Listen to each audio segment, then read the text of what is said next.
feel like, again, like I said, the ghosts had a better romance story than the two main characters.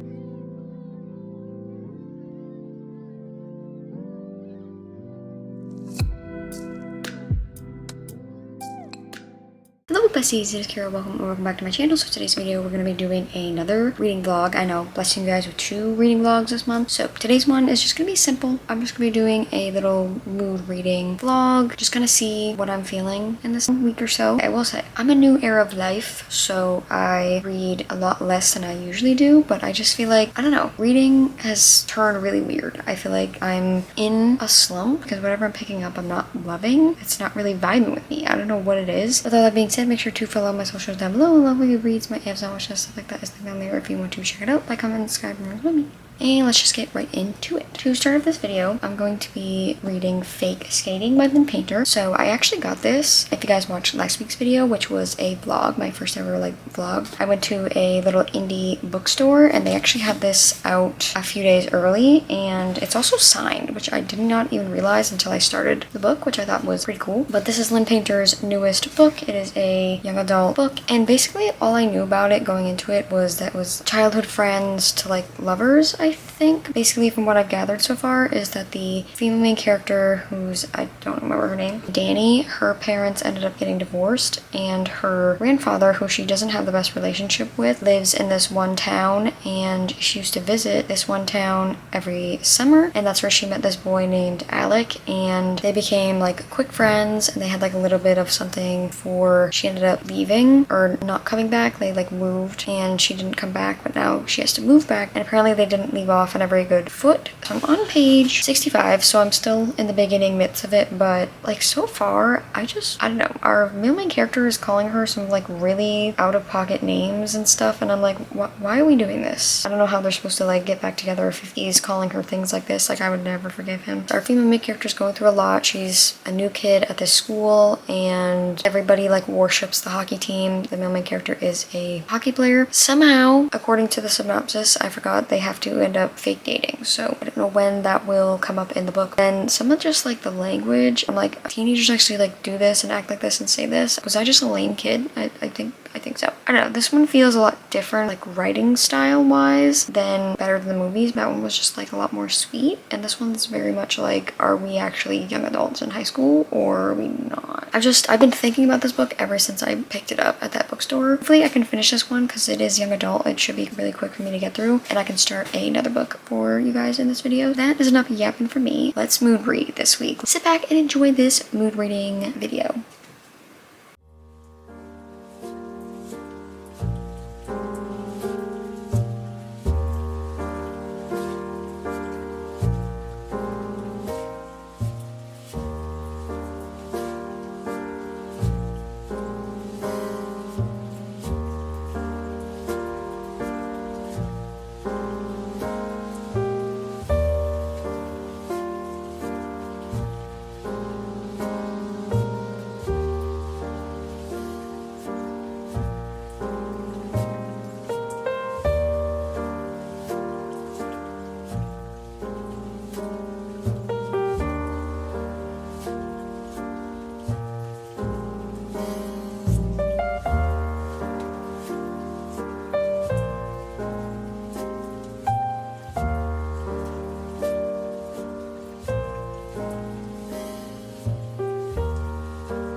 Would you hear me? Would you hear me? Hi bestie. Sorry, the lighting is just not eating because you know what? It's been raining and gloomy, cloudy for many days now. It's not great. Here to update you guys on Fake Skating. I'm currently on page 208. I think I'm almost halfway through, maybe about halfway through. And thoughts. So they finally made it to the part where they are fake dating now because of the situation. Now I figure out what the situation was. I don't know. I don't know if I'm just not into young adult romances anymore, because I feel every time I'm young adult romances are not for me, and then Lynn Pater comes out with one and I just have to read it because I'm always chasing that better than the movies feel. I feel like I have been comparing this book to Better Than the Movies like so much throughout this entire thing because this male main character is just not Wes Bennett, and I just don't think I can get that out of my head, unfortunately. I'm kind of done defending teenage boys and their actions. He's just like, in his POV, he's just saying some like really awful stuff about her, but it's kind of giving like the bully trope. He's just like, you know what, she just deserves all this kind of stuff that has happened to her. I don't care if she has no friends and new to this school. It's like, I get that something happened between these two characters. It's hinted at, but we haven't figured out what happened between them right now, as they're like fake dating, I don't know, too comfortable with each other, but then like at the end of every chapter or every scene they're like, this is not real. I'm like, okay guys, I'm not hating it, but I'm not loving it. Like, I'm not like obsessed. I mean, I'm flying through it because it's easy to read. I just wish it was like a slower into the whole fake dating and like rekindling. Anyway, maybe I'm analyzing it too deep. Maybe I'm too old now at my ripe age of 22 to be reading young adult romances. I don't know if I'll update you guys before, unless like I'm like, this shit's getting worse or this shit is getting better.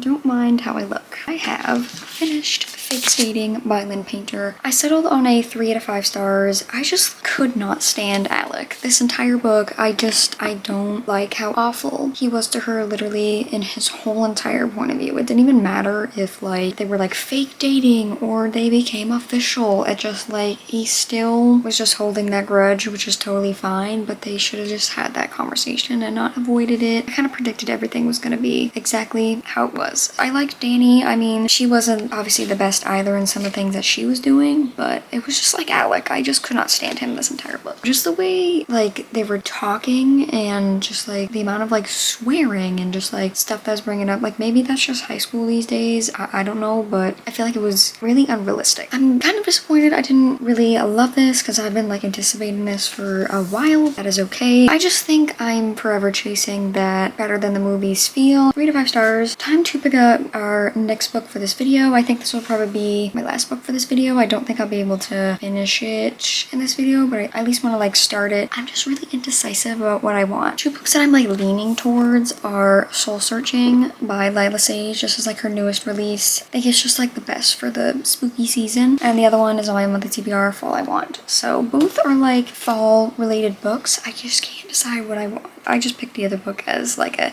there's this option. I'm not even thinking about it. I think I'm gonna go with Soul Searching. I haven't heard too much about it, but I haven't really been on like book talk and social media a lot lately, so I have no idea what this is about. But it says, home is where the heart is, and this one is haunted. Brand new story featuring a small town upholstered in need of a fresh start. A photographer whose life has come to a screeching halt, and the supernatural forces that bring them together. Okay, supernatural. Alright, so it seems like this person named Collins does not want to come back to like her hometown, but someone is trying to like buy her parents' antique shop or something. She like lost her job, doesn't have any money. So it seems like Brady is the upholsterer, rents out the room to Collins, the female main character, and there's some kind of thing that she's talking to ghosts. I don't know what that means. I thought there was a werewolf aspect in this, but maybe I was getting it mixed up with something else. We'll see where this one goes. I'm hoping it's just like a little spooky or something. I have no idea what to expect, honestly. I love the Rebel Blue Ranch series. I'm so upset that it's done, that she's not writing anything more in that series. Should I give a prediction of what I'm gonna rate it? I mean, I still feel like I'm in a reading slump, so nothing is hitting. 3.5. That's gonna be my guess. Let's just continue our mood reading.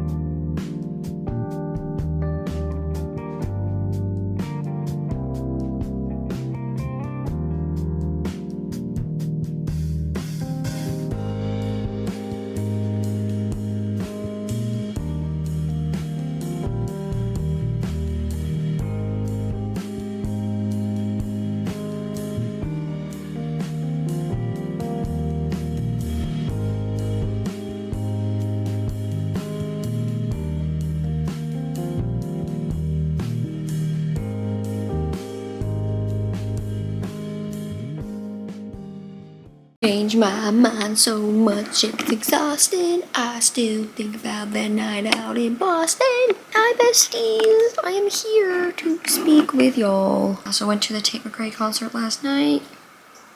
No words. That woman is literally a queen. I can't believe she's real. That's my 3rd year in a row going to her concert. Wow. Anyway, in other news, we are not here to talk about Miss Tate McRae as much as I would love to talk about her. We're here to talk about this book, Soul Searching. I did start it. I am now currently on page 158. Now that I am like 158 pages in, I feel like now I'm just kind of getting settled, like with the plot and just being like interested overall. I don't know, the characters kind of just feel like surface level when they're together. We know a lot more about our female main character than we do our male main character. I feel like she's talked about like her being able to talk to ghosts. Like she talked to him about it. She just talked about why she came back to the town and why she isn't in love with photography anymore, which I won't spoil that for you guys because it's actually really, really cool. And I thought the concept of like what she sees in her pictures was really cool. All we know is that he moved to this small town and she guessed it was kind of for a fresh start of a relationship, and that's all we got about him. We don't have like that much of a history other than he used to do upholstery stuff with like his grandfather. He's still kind of just like two-dimensional. So are we gonna learn more about him? Is he gonna stay this way? But I feel like it's still just a lot more than the romance. They've had like scenes together and obviously they talk about the attraction and all of that. I'm not feeling the tension. Lila Sage's writing style is very easy. There are mentions of like ranch and cowboys and she had to like help move cattle with somebody, so there's still that like ranch kind of aspect, and Meadowlark, which I believe is where Rebel Ranch takes place, is mentioned in here too. I thought that was fun. I am liking the vibes. It's a lot more like spooky, great for this time of year. The ghost aspect is very interesting. We'll see where like her family situation goes and see where her photography goes, and hopefully the second half stays good. Definitely like a perfect read for like right in this moment of like spooky season. This is probably the last clip I will talk about before the end of this video.